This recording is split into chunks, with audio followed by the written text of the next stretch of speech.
Down by Congaree Creek, where the waters flow, through the whispering pines and the fields that grow, lies a land so rich with stories untold, from 12,000 years through the heat and the cold. The land was a cradle for those who came, Cherokee and Catawba, they made their name, trading their wisdom in the wildest of lands. Their spirits still walk on these ancient sands. Oh, the 12,000-year history park, where the past and the present leave their mark. From the time of the tribes to the battles that raged, every story here is a chapter on the page. Today, Congaree Creek flows through dense forest from near I-26 to its confluence with the Congaree River. Though the area is remote and largely hidden, it holds significant archaeological importance. Stone tools dating back 12,000 years mark some of the earliest human presence. About 8,000 years ago, Native American groups gathered on the river bluff to trade and celebrate seasonal changes. By 1718, European settlers established Fort Congaree, a small trading outpost uncovered under 12 feet of sediment by archaeologists in 1989. During the Revolutionary War, British forces defended Fort Granby, located just north of the creek near the early settlements of Granby and Saxe-Gotha. In the Civil War, Confederate Time of the tribes to the battles that raged, every story here is a chapter on the page.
Down by Congaree Creek, where the waters flow, through the whispering pines and the fields that grow, lies a land so rich with stories untold, from 12,000 years through the heat and the cold.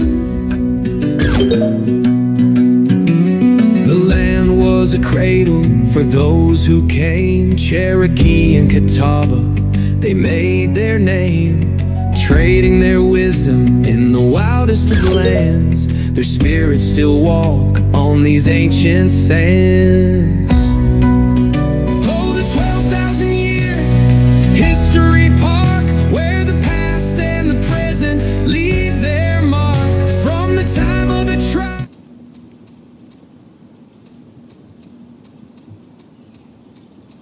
In the far distant past, some 11,500 years ago, the area south of Columbia, South Carolina, was substantially different from today, although there were similarities. The Congaree River and its tributary, Congaree Creek, both followed paths close to those of modern times. Many other aspects of the environment, however, would surprise anyone who somehow managed to travel back in time. The weather, for example, was colder. Brutally frigid winds swept across the region during long winters, which were marked by frequent snowstorms, not the infrequent flurries that stir excitement today. The snows of long ago drifted down on forests of hardwoods such as oaks and hickories, with cold-adapted evergreens of spruces, firs, and jack pines interspersed among them. The forest near Congaree Creek was not unlike forests currently found in upstate New York and in northern New England. The firs and spruces shared a Christmas tree shape, but had decidedly different textures. Needles on the spruces. You are now at a Cherokee Indian camp. The Midlands of South Carolina, defined by the rolling hills, river systems, and fertile plains between the coastal lowcountry and the mountainous upstate, played an important but complex role in Cherokee history. While the Cherokee homeland was concentrated primarily in the foothills and mountains of northwestern South Carolina, known as the Lower Cherokee Towns, their influence extended deep into the Midlands through trade, warfare, alliances, and occasional seasonal use of the land. By the early 18th century, the Midlands served as a cultural crossroads, where indigenous groups like the Cherokee, Catawba, Congaree, and others interacted with European settlers, traders, and each other. The Battle of Congaree Creek, also known as the skirmish at Congaree Creek, was a 4-hour action that took place in the waning days of the American Civil War, fought in the area of today's city of Cayce, South Carolina, on February 15, 1865. The battle featured the Union's Army of Tennessee against the Confederacy's Army of Tennessee. They met at a half-mile-long earthwork erected by Southern forces near the old State Road Bridge over Congaree Creek. Confederate General George Dibrell's dismounted cavalry brigade, supported by infantry and artillery, manned the earthworks, but General Charles Wood's 1st Division of General John A. Logan's 15th Corps. Fort Congaree was a colonial-era fortification located near the confluence of the Congaree and Saluda rivers in what is now Cayce, South Carolina. Fort Congaree was established in 1718 by the colonial government of South Carolina as a defensive outpost. The fort was built to provide protection for settlers against attacks from indigenous tribes, particularly during conflicts such as the Yamasee War. It also served as a trading post and a center for colonial expansion into the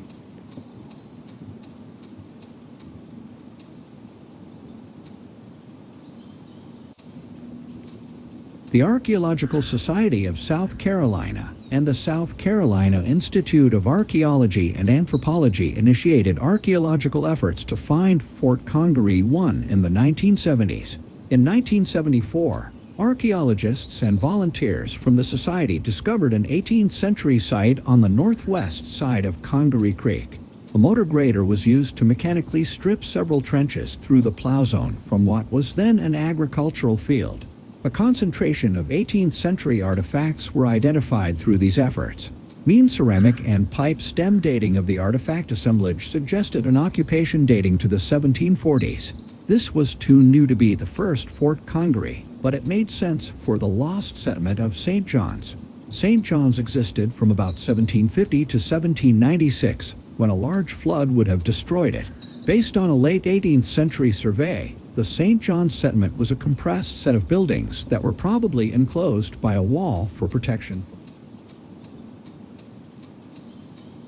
The original Congaree people were a Native American tribe that inhabited the region around what is now central South Carolina near the Congaree River. The Congaree people were part of the Siouan language family, which includes various indigenous groups across North America. They had their own unique cultural traditions, customs, and practices, including subsistence patterns, social organization, and spiritual beliefs. Like many Native American tribes in the southeastern United States, the Congaree people practiced a semi-sedentary lifestyle, combining agriculture with hunting, fishing, and gathering. They cultivated crops such as corn, beans, and squash, while also relying on the abundant natural resources of the region. The arrival of European explorers and settlers in the 16th and 17th centuries had a profound impact on the Congaree people and their way of life. Contact with Europeans brought about changes in trade, alliances, and cultural exchange, but it also led to conflicts and the spread of diseases that devastated indigenous populations. You are now exploring the Congaree Creek Heritage Preserve, a remarkable landscape that has drawn people to its banks for thousands of years. Nestled along the Congaree River and Congaree Creek, this 642-acre preserve has witnessed countless chapters in South Carolina's rich history. The preserve reflects a unique blending of cultures. Indigenous peoples, including the Catawba, Congaree, and Cherokee, once thrived here, followed by waves of European and African influences that shaped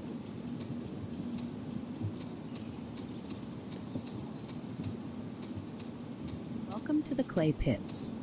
The following history research comes from the Heritage Trust program.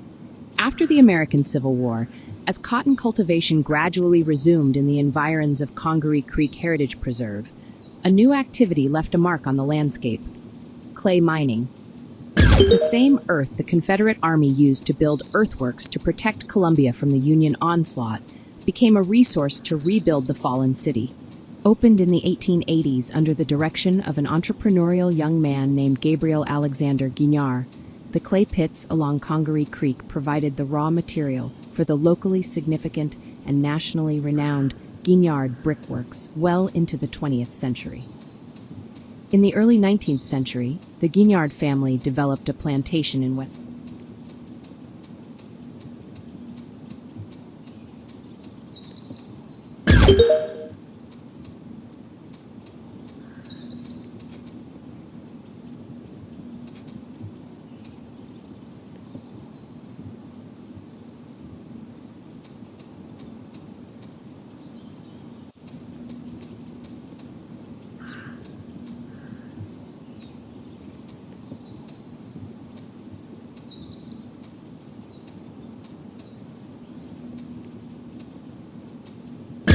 German and German-speaking Swiss.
In the late 1730s,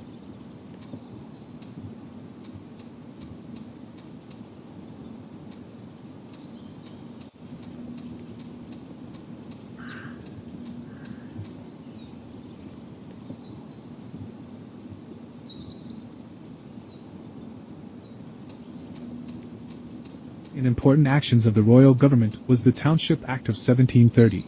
Additional townships were authorized in 1761. The first act authorized 9 townships containing 20,000 acres each, and agents were sent to Europe to recruit families as settlers. The families were offered inducements such as free transportation to South Carolina, free provisions for 1 year, and free land.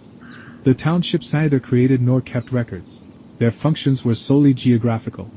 Townships, like parishes, were used for some tax districts and appeared as locators in grants and conveyances. One of the originals, Congaree Township, was renamed in 1735 to Saxe-Gotha Township and first settled by German Lutherans in that year. It was located on the south side of the Congaree River, comprising the southeastern third of present-day Lexington County, South Carolina. The name was chosen to honor the spouse of a member of the British Royal Family.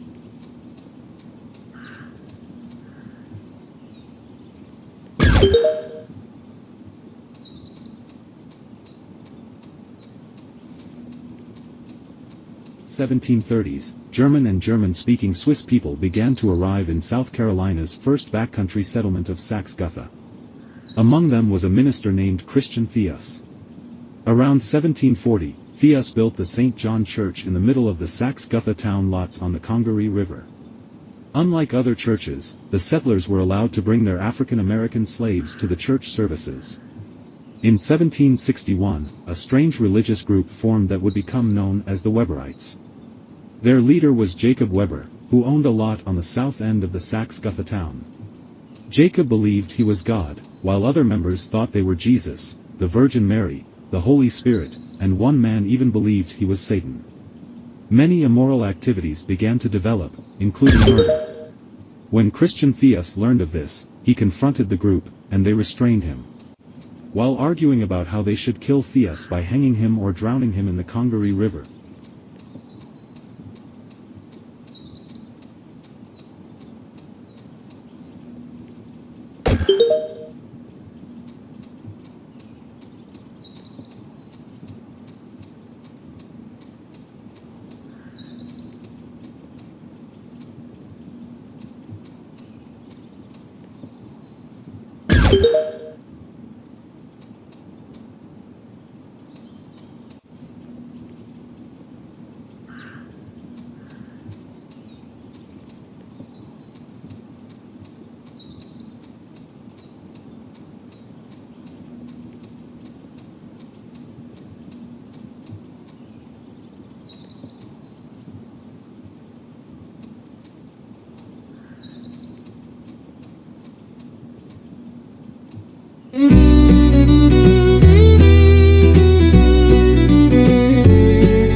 Come gather round, you wayward folk, and hear a tale once told of whispers in the Dutchman pines and madness long grown cold. In Saxe-Gotha's shadowed woods, a preacher raised his cry. Jacob Weber claimed the truth, but led his flock to die. Oh, dance no more by the river wide, where the cursed spirits roam. The naked woods remember still, they'll never lead you home. From sacrifice to blasphemy, their echoes stain the night. Beware the fire that burns too bright, the flame of the Weberites.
In the 1730s, German and German-speaking Swiss people began to arrive in South Carolina's first backcountry settlement of Saxe-Gotha. Among them was a minister named Christian Theus. Around 1740, Theus built the St.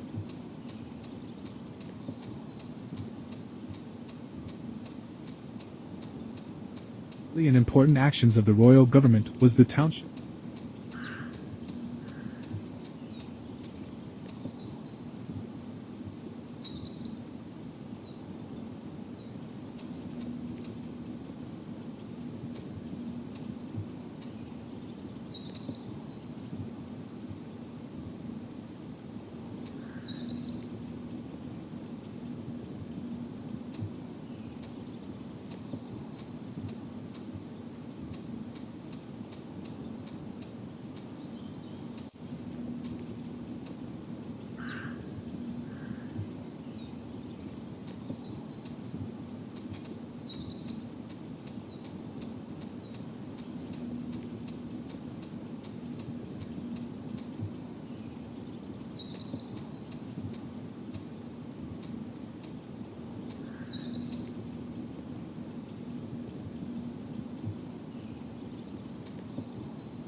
Catawba Indian camp outside of Fort Congaree too. Of all the native Indian tribes, there was probably none more friendly and loyal to the local European settlers than the Catawba people. This partially made the Catawban nation an enemy of other tribes. Adding to this was the fact that other tribes had sided with the French in their war with Britain in the late 1740s. The settlers and Catawba were the victims of many attacks and kidnappings by these other tribes. And in 1748, in response to deadly Indian attacks against the first South Carolina backcountry settlers, the palisaded British outpost Fort Congaree II was built. Its location was at an established Indian crossing just below the fall line on the Congaree River, where you now find today's city of Cayce, South Carolina. Fort Congaree II would serve its initial purpose of protecting early European settlers and, around 1761, became the launching ground for attacks against the Cherokee in the French Indian War. During this time, it was also the training ground for young men who would later become heroes of the American Revolution. Among them, Francis Marion, John and William Moultrie, Isaac Huger, and Andrew Pickens. With the help of over 40 volunteers, the Fort Congaree II dig team completed a dozen dig days over the summer of 2014. All work was overseen by Dr. John Leader, the South Carolina state archaeologist, and the team included 6 other archaeologists and many members of the Granby dig team. Our dig site selection was based on several key pieces of archival evidence. The Saxe-Gotha survey from 1738 showed the proposed location of the fort. A plat from around 1750 showed the built fort in a similar location and close to a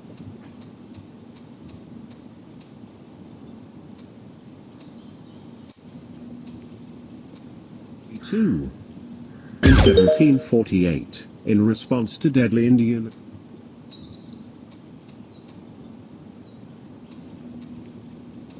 Welcome to Fort Congaree II.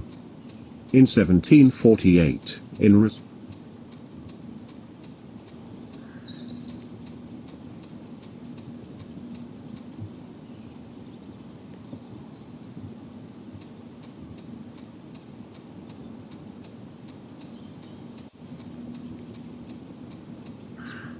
In 1539, Hernando de Soto began the first European deep expedition of what is now the United States.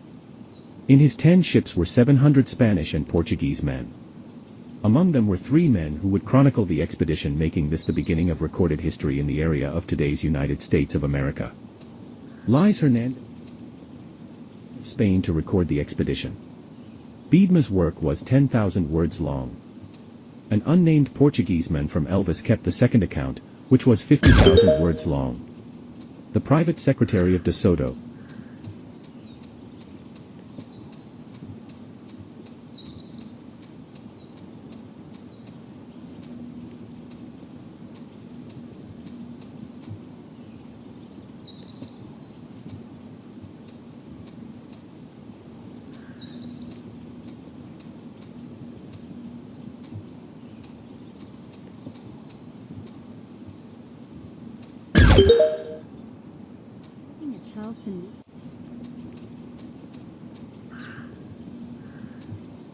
Looking at Charleston newspapers from the late 1700s, one other South Carolina town stands out with Charleston.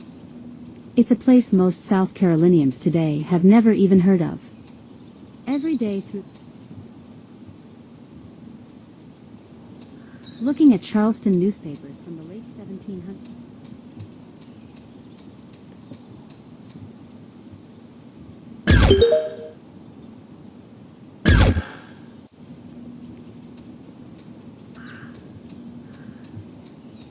The following appeared in a 1966 state newspaper article. One often overlooked anecdote reported in an old newspaper centered around the experience of a company of Yankee troops camping in Old Granby on February 15, 1865.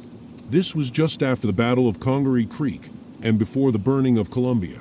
In this Union camp, periodically, a Yankee soldier would plop over dead with a rifle ball through his head. Scouts determined the firing to be coming from a wooded area on the Columbia side of the river. The commander became alarmed, especially because the accuracy of the rifle fire was almost unbelievable. Cannon were brought to bear, the report said, and a barrage practically leveled the source of the firing. The bombardment appeared successful as firing from the area ceased. Cautiously, a Yankee patrol paddled across the Congaree River and scouted the area to find only the body of a 14-year-old boy lying beside his muzzleloader rifle. As it turned out, the boy was the only defender of Columbia at that site, and the Yankee commander was said to have sorrowed at the report, but credited the youth with valor as well as being a darned good shot with that gun. This young boy may well have killed more Union soldiers in Granby than all the other Confederates defending Columbia.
By the banks of Congaree and hush of southern pine, where the smoke of war hung heavy near the old Granby line, Yankee boots stirred up the dust by Friday's ferry shore, but death came silent one by one, then came no more.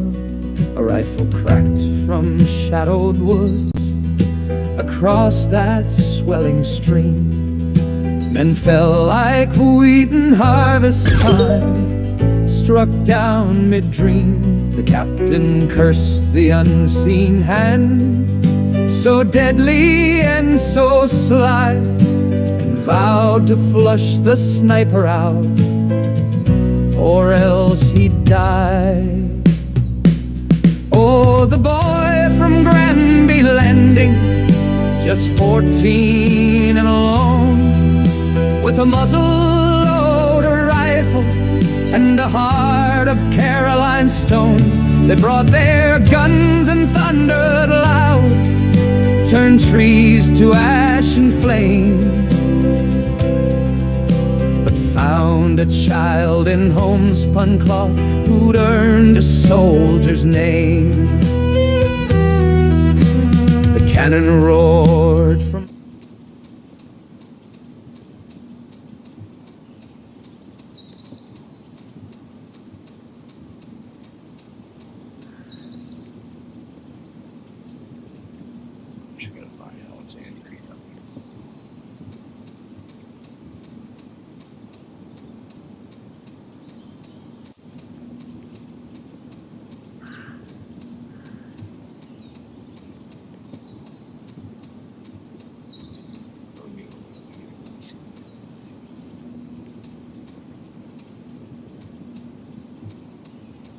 Charleston newspapers from the late 1700s. One other South Carolina.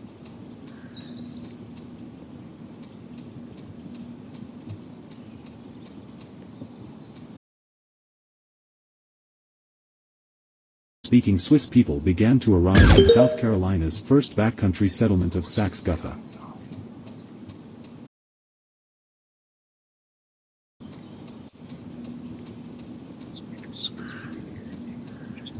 Looking at Charleston newspapers from the late 1700s, one other South Carolina town stands out with Charleston.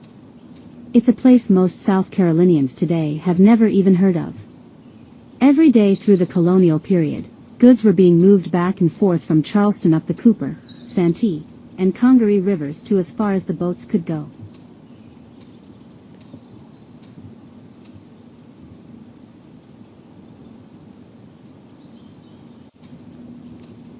Looking at Charleston newspapers from the late 1700s.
The following story was published in the state newspaper on June 6, 1947.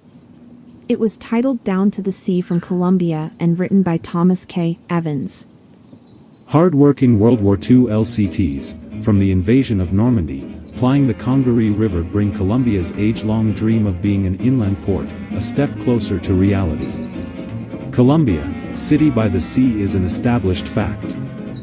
The skeptic doesn't have to thumb a geology textbook and read of prehistoric times when ancient seas thundered against the fringes of the sand belt for confirmation. He has only to board an ocean-going vessel at Cayce, watch the bow point downstream and feel his ship charge seaward.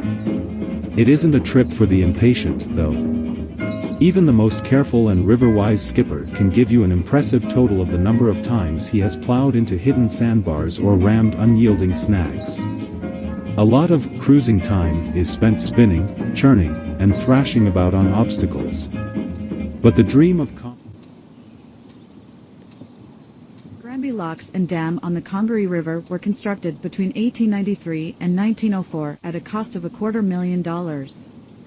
The river was dredged and the locks built near the old settlement of Granby to allow steamboats and other vessels to bypass a shallow portion of the Congaree River. Each boat passed through a series of locks. The boats were lifted up and then lowered as they moved through the locks and finally then rejoined the flow of the river. This engineering project allowed steamships to dock and unload at Senate Street in Columbia, where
history of Fort Granby predates the American Revolution. In 1765, Joseph Kershaw and James Chestnut of Camden opened a trading post and warehouse on the Congaree River in order to ship and receive goods from Charlestown. The British took control of this post during the war and turned it into a military fort called the Post on the Congarees. Later in the war, the post took on the name Fort Granby. After the war, the building fell into the hands of private citizens. James Cayce inherited the old building and made his home there. It eventually came to be called Cayce House, and the city of Cayce was named in honor of him as well. The land was eventually sold to the Weston and Brooker Quarry, and unfortunately, the old home was allowed to deteriorate. The quarry now mines the area where Fort Granby once stood. During the early 1900s, a local contractor named John Ellsworth constructed a scale model of Fort Granby. Later, when the city of Cayce was considering building a museum, they were approached by Ellsworth, who wanted to build the museum according to his model. They liked his idea, and Ellsworth oversaw the Emily Geiger, American Revolutionary War heroine. Emily Geiger was a Patriot messenger active during the American Revolutionary War. In 1781, following the siege of 96, General Nathaniel Greene crossed Broad River, hoping to send an order to General Thomas Sumter, then on the Wateree River, to join him that they might attack Lord Rawdon, who had divided his force. South Carolina experienced high levels of support for the Loyalist cause, making delivering such a message a dangerous task. Emily Geiger volunteered to deliver the message on behalf of General Nathaniel Greene. The general, both surprised and delighted, consented to her proposal. He wrote a letter and gave it to Geiger, and at the same time communicated the contents of it verbally, to be told to General Sumter in case of accidents.